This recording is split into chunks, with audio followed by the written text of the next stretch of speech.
அன்பு நேயர்களுக்கு வணக்கம். இந்த ஒரே வீடியோவில் நம்ம வீட்டில் பொதுவாக அந்த பல்லி சத்தம் போடுறது அதை பற்றிலாம் பெரியவங்க சொல்லியிருப்பாங்க. இந்த மாதிரி ஒரு சகுனம் சரியில்லை, அபசகுனமாக இருக்குது, இல்லை நல்ல விஷயம் நடக்க போகுது அப்படின்லாம் சொல்லுவாங்க. அது மாதிரி இந்த திசையிலிருந்து சத்தம் போட்டால் இதுக்கு ஒரு பலன் இருக்குதுன்னு சொல்லுவாங்க. சில நேரம் அந்த பல்லி மேலே விழுந்துட்டால் அதுக்கும் சில பலன்கள் நம்ம முன்னோர்களால் சொல்லப்பட்டிருக்கு. இந்த 3 விஷயத்தையும் இந்த ஒரே வீடியோவில் பார்க்குறோம். அதுக்குள்ள பரிகாரங்களையும் பார்க்குறோம். பல்லி சொல்லுக்கு பலன் அந்த காலத்தில் பாடலாகவே சொல்லியிருக்காங்க. அருக்கன் மேல் பயநாசம், 2ல் சாவு, அகன்றவர் பின் மீண்டிடுவார், 3 ஆகில், உருக்கமுள்ள சாவதனை கேட்க 4, ஒரு சண்டை உண்டைந்தாம் உறவாம் 6, விரிதழை அழும் அழுகுரலும் மழையும் நோயும் மென்மேலும் துக்கம் உண்டாகும் 7, தரித்திடு பூச்சந்தனமும் மனமும் கொண்டு தகுதியுள்ளார் கூடிவரல் ஆகும் 8, சித்தக மகிழ்ச்சியுண்டாம் 4 தீதாகவே யுரைக்கும் தெரியும் 10, அந்தமிசை யாத்திரை காணா 6 அகமகிழ்ச்சி கல்யாணம் 6 பத்தி வரும் காணிக்கை 13, பறந்து வரும் இளவோலை 14, மெத்தையறு முரளின் முறை 7, 8, மென்மேலும் யோகமுண்டாம் 16 என்று ஒரு பாடலின் மூலம் கூறப்பட்டுள்ளது. இதனுடைய அர்த்தம், அருக்கன் மேல் பயநாசம் என்றால் ஒரு பல்லி ஒரு முறை டொக் அப்படின்னு ஒரு சத்தம் போட்டுச்சுன்னா அது பயமும், அதாவது ஒரு ஏதோ ஒரு நாசமான ஒரு செயல், அதை பார்த்து நம்ம பயப்படுற மாதிரி ஒரு பெரிய பயமான ஒரு செயல் நடக்குமா. 2 சத்தம் டொக் டொக் அப்படின்னு போட்டுச்சுன்னா 2ல் சாவு, யாரோ இறந்துட்டாங்கன்னு அர்த்தம். அகன்றவர் பின் மீண்டிடுவார் 3 ஆகில், நம்மளை விட்டு பிரிஞ்சு போனவங்க பல்லி 3 சத்தம் போட்டுச்சுன்னா திரும்பி சேர்ந்துருவாங்களாம். உருக்கமுள்ள சாவதனை கேட்க 4, ரொம்ப ரொம்ப ஒரு வருத்தமான ஒரு மரணத்தை, அந்த சம்பவத்தை கேட்குற மாதிரியான ஒரு நிலை வரும் பல்லி 4 சத்தம் போட்டுச்சுன்னா. ஒரு சண்டை உண்டு 5 உறவாம் 6, அதாவது 5 சத்தம் போட்டுச்சுன்னா ஏதோ ஒரு சண்டை நடக்க போகுது உறவில். அதே 6 சத்தம் போட்டுச்சுன்னா சண்டை போட்ட உறவுக்காரவங்க, நம்ம கூட சண்டையில் இருந்த உறவுக்காரவங்க சேர்ந்துருவாங்களாம். விரிதலை அழுகுரல் மழையும் நோயும் மென்மேலும் துக்கம் உண்டாகும் 7, இதை சொல்லும்போதே தெரிஞ்சிருக்கும். 7 சத்தம் போட்டுச்சுன்னா ரொம்ப ஒரு துக்கமான ஒரு நிலைதான்றதை புரிஞ்சுக்கலாம். இதில் தரித்திடு பூச்சு சந்தனமும் மனமும் கொண்டு தகுதியுள்ளார் கூடிவரல் ஆகும் 8, ஒரு நல்ல சுபமான காரியத்துக்காக ரொம்ப நெருங்கி வருவாங்களாம். அதாவது ஒரு திருமணம் நடக்கும், அல்லது ஒரு சந்தோஷமான ஒரு நிகழ்ச்சி நடக்கும். சொல்லப்போனால் அந்த சீமந்தம்னு சொல்லுவாங்க, சந்தனம் பூசுறது, இந்த மாதிரி இதெல்லாம், அல்லது ஒரு பெண் பூ பெய்கிறது, இந்த மாதிரியான சுப நிகழ்ச்சிகள் நடக்கும்னு அர்த்தம். அந்த வீட்டை பொறுத்து, அந்த அமைப்பை பொறுத்து. சித்தக மகிழ்ச்சி உண்டாகும் 4 அதாவது 4 9 தடவை சத்தம் போட்டுச்சுன்னா நல்ல ஒரு மன மகிழ்ச்சியாக இருப்போம். சித்தக மகிழ்ச்சின்னா என்ன, ரொம்ப சந்தோஷமாக இருப்போம். தீதாகவே யுரைக்கும் தெரியும் 10, இந்த 10 தடவை பல்லி சத்தம் போட்டால் ஏதோ ஒரு தீய செயல் நடக்க போகுதுன்றதை அது சொல்லுதுன்னு அர்த்தமா. அகமகிழ்ச்சி கல்யாணம் 6ஓடு 6 12 தடவை சத்தம் போட்டுச்சுன்னா 6ஓடு 6ன்னா 12. ஏதோ ஒரு கல்யாணம் மகிழ்ச்சியான ஒரு சம்பவம் நடக்க போகுதுன்னு அர்த்தம். பறந்து வரும் இழவோலை 14க்கு 14 தடவை ஒரு பல்லி சத்தம் போட்டால் ஏதோ ஒரு மரண செய்தி வரப்போகுதுன்னு அர்த்தமா.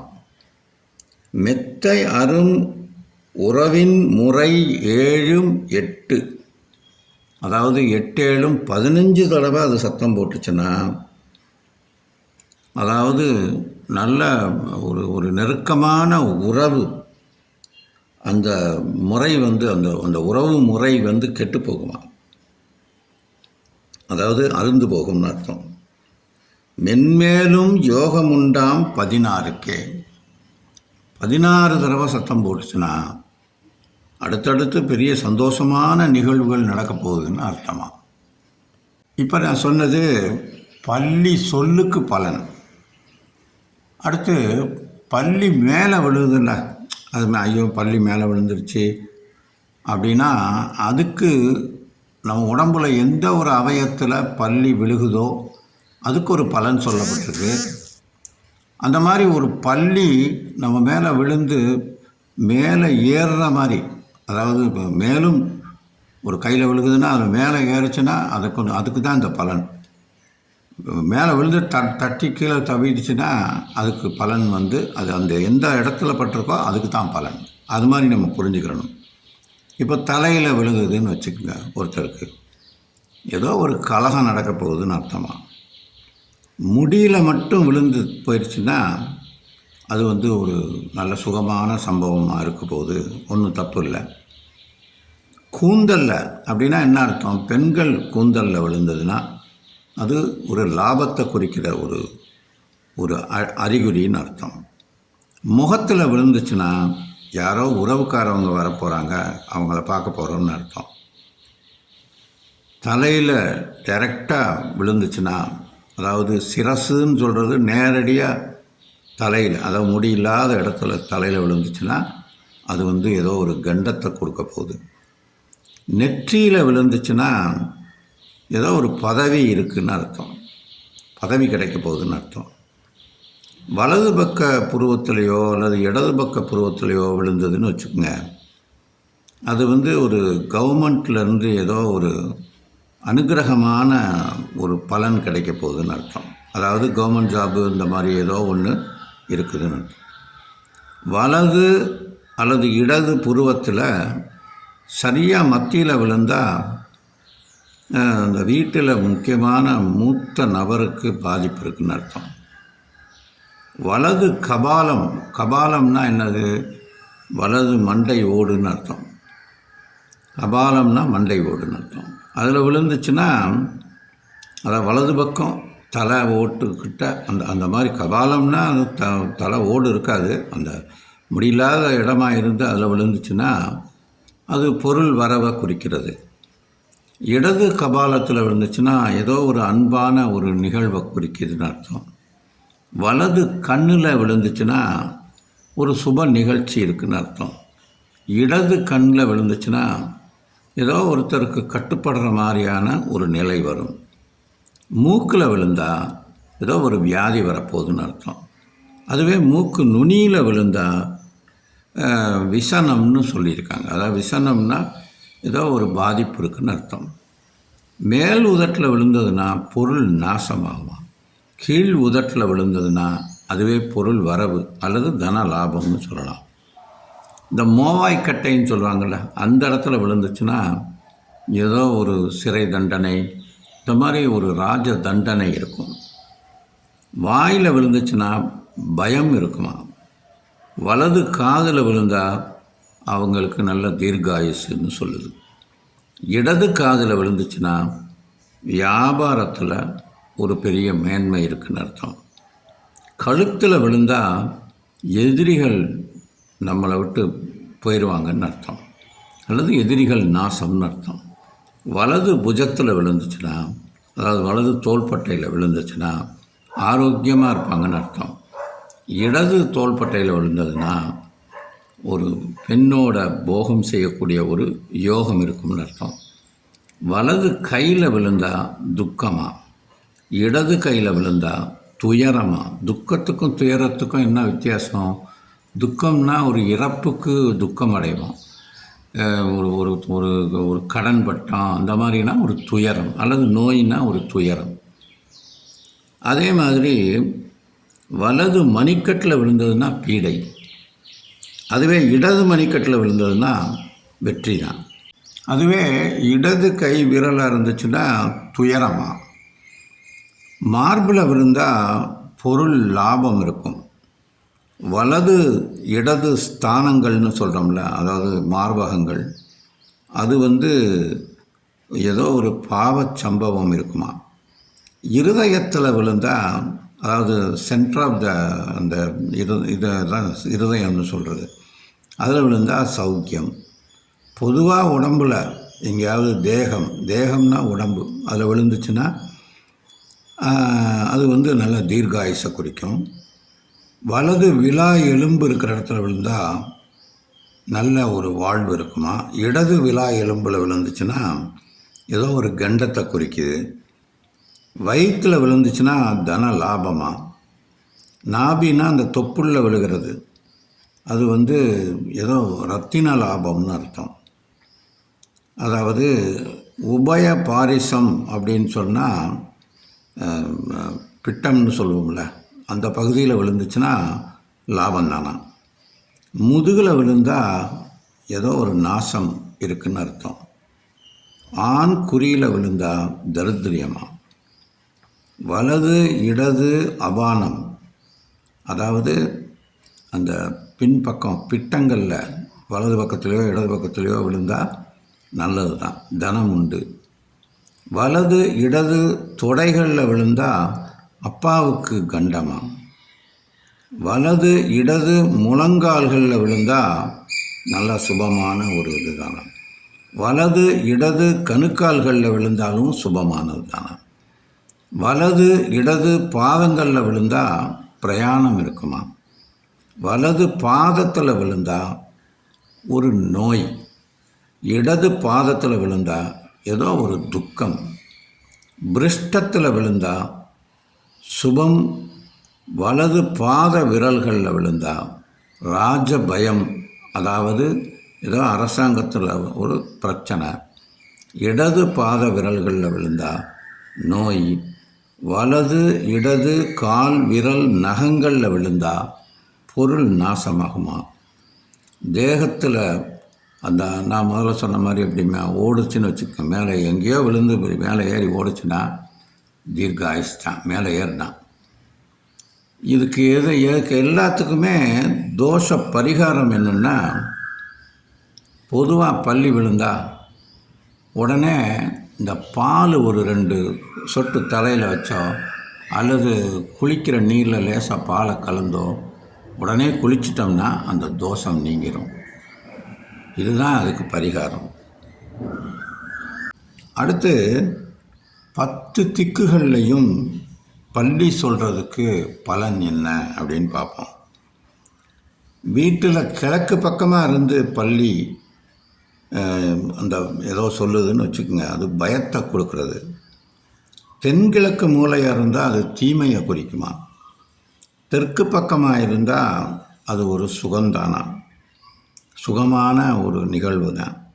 தென்மேற்கு பகுதியில் சத்தம் போட்டுச்சுன்னா அந்த யாரோ உறவினர்கள் வரப்போகிறாங்கன்னு அர்த்தம். மேற்கு பக்கம் சத்தம் போட்டுச்சுன்னா சண்டை வரப்போகுதுன்னு அர்த்தம். வடமேற்கு பக்கத்தில் சத்தம் போட்டுச்சுன்னா ஏதோ ஒரு துணிமணி, இந்த மாதிரி ஒரு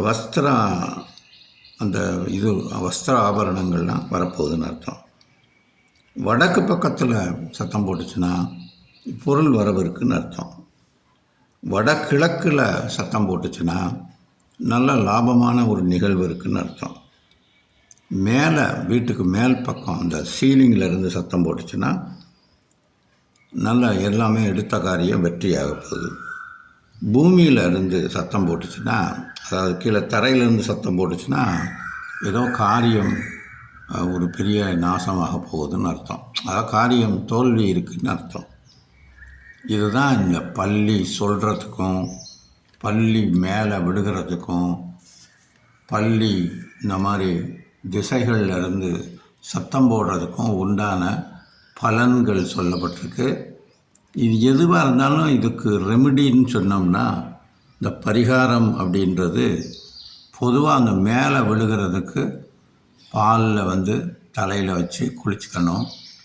மற்றதுக்கெல்லாம் பரிகாரம்ன்றது ஒரு எச்சரிக்கையாக தான் எடுத்துக்கிறணும். இந்த மாதிரி இருக்குதுன்னு ஒரு எதிர்பார்ப்போடு இருந்து அதற்கேற்ற மாதிரி ஒரு ப்ரிப்பேர்டாக இருந்துக்கிட்டால் போகிறோம். அதுக்கு பரிகாரம் அதுதான். இப்போ ஒரு சந்தோஷம் வர்றதை நம்ம எல்லாம் ஏற்றுப்போம் எவ்வளோ வந்தாலும். அதுவே ஒரு துக்கமான நிகழ்வுனா அதை கொஞ்சம் முன்னெச்சரிக்கையாக தெரிஞ்சுக்கிறோம், அவ்வளோதான்.